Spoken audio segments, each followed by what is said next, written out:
kids to be at risk from predators.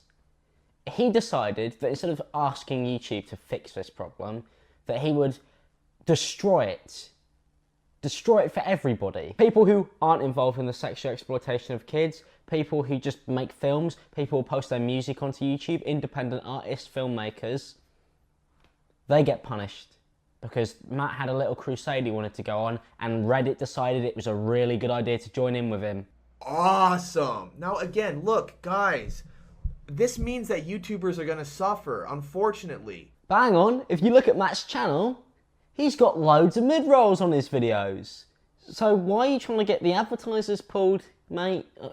What's your plan? Why are you monetizing your content but then trying to ruin it for everybody else? And I have a list here of all the advertisers that have decided to pull out of YouTube so far. We've got Epic Games, Grammarly, Nestle, and Disney. Hang on, Disney, didn't you guys get caught hiring convicted paedophiles the other day? What a shame if I just boycott your company and everything you do from now on because of that. It's not even like YouTube are monetizing videos that are sexualizing kids. YouTube are getting shit because people comment sexualizing kids on monetized videos. You know, they're not hiring paedophiles, are they? If I was to apply the logic that these companies have taken to YouTube and YouTubers to themselves, then I could boycott all of them based on the fact that maybe one person who has ever bought a Nestle chocolate bar may be a paedophile. I don't make up the rules, apparently you guys do. And now, because of this whole fiasco that's been created by somebody who wants a quick 15 minutes of fame on the internet, and a bunch of companies who want to play the more high ground and look really great when they're not actually really doing any form of care for the people on the platform, inevitably pissing more people off because of the fact that they haven't done any research into this, have now managed to make it so YouTube are going to demonetize videos based on the comments. Based on the comments. Now, I don't know about you, but how many people are going to see this video and go, oh, why don't I leave a really, really mean, terrible, stupid comment on it in the hopes that this video doesn't get ads so Alex can't pay his rent anymore? That's going to happen quite a lot, isn't it? And the worst part about that is that there is a blacklist system on comments that I've been using for at least 2 years now, where I've been trying to make sure that my comment section is a place where people could actually talk about the video and not talk about just any form of random bullshit. But now, YouTube is saying that there are terms that can get comments to demonetize videos, but they won't put those comments in the box that you could blacklist so that nobody would get demonetized. So what's the point, guys?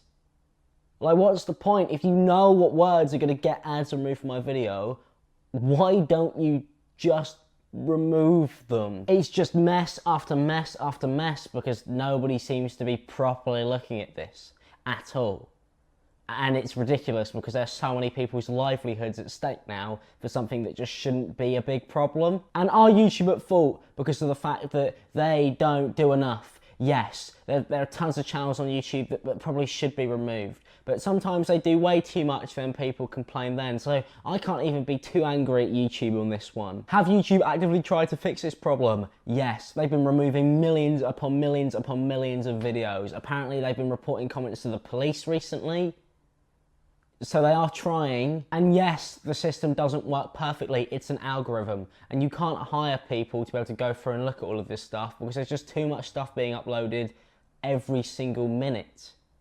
So I don't really know what people expect. Do they expect the system to be perfect? No, it's never going to be perfect. But that's why people like Matt Watson could complain to YouTube if he really did care about the platform. But he doesn't, because he's been putting up Uber adverts on his live streams telling YouTubers to get a job there now because he's destroyed their careers again. He's a really cool guy. And don't you think it's a bit weird, Matt, that you're using paedophilia to gain? You're putting ads on your videos for exposing paedophilia and being really proud of it? It's kind of a bit sick, really. Apparently now, if you put a kid in a YouTube video as well, you get demonetized. So if you're a family vlogger, unlucky. You can't vlog your kids anymore. And another thing, just to end this rant off, YouTube, can't you just email us? Can't you just email creators just one big thing, just saying, we've changed this, or here's a blacklist of words you should probably remove if you want to carry on making money? Can't you do that? You know, you have all of our emails. We're signed up to Google and God knows what else you've made us sign up to over the hundreds of years. I think it is ironic that the hashtag Matt Watson's been using is YouTube Wake Up, because yes, YouTube do need to wake up to people like him, and the fact that they aren't doing anything to stop people like him from making it so easy to destroy people's livelihoods. They could have ended this in a statement. They could have sorted this already, but currently they've just been replying to tweets. Honestly, I'm just lost for words. I don't really know where to go from here. Are YouTube monetizing sexual exploitation of kids this time around? No, it's comments on a video. It's not YouTube's fault. It's not even the people uploading videos' fault that they're terrible people who leave comments on videos that are bad. Have YouTube handled it well? No. Terrible again. Really terrible. Why can't you just reach out to us? We want to know, we want to help, we want to be able to do our part. And can we sum up Matt Watson in one word? Cunt. He's a fucking bellend. He's an absolute prick. Fuck that guy. And good luck with your porn addiction, mate. Because I noticed you removed that video off your channel. I hope you get that stuff fixed for you while you're going around looking to see if you could find any kids being sexualised on YouTube. You weird fucker.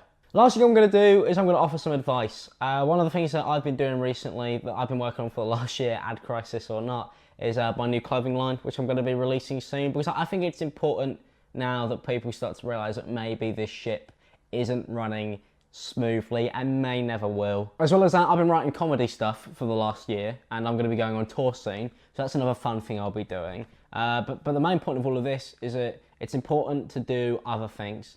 Take sponsors and find other ways to be able to make YouTube work for you, because it would be such a shame if a guy being a bit of a dickhead stopped a bunch of people from carrying on to make entertaining, funny videos on the internet.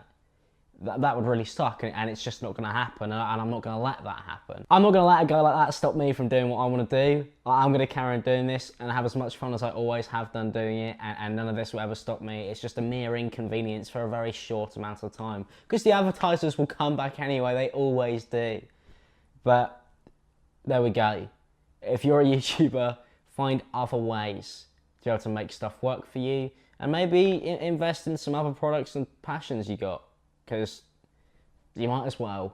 I'm going to go move house now, so unlucky Matt. Advertisers may pull out, but I'm still going to find ways to pay my rent, and I'll see you guys in the next one.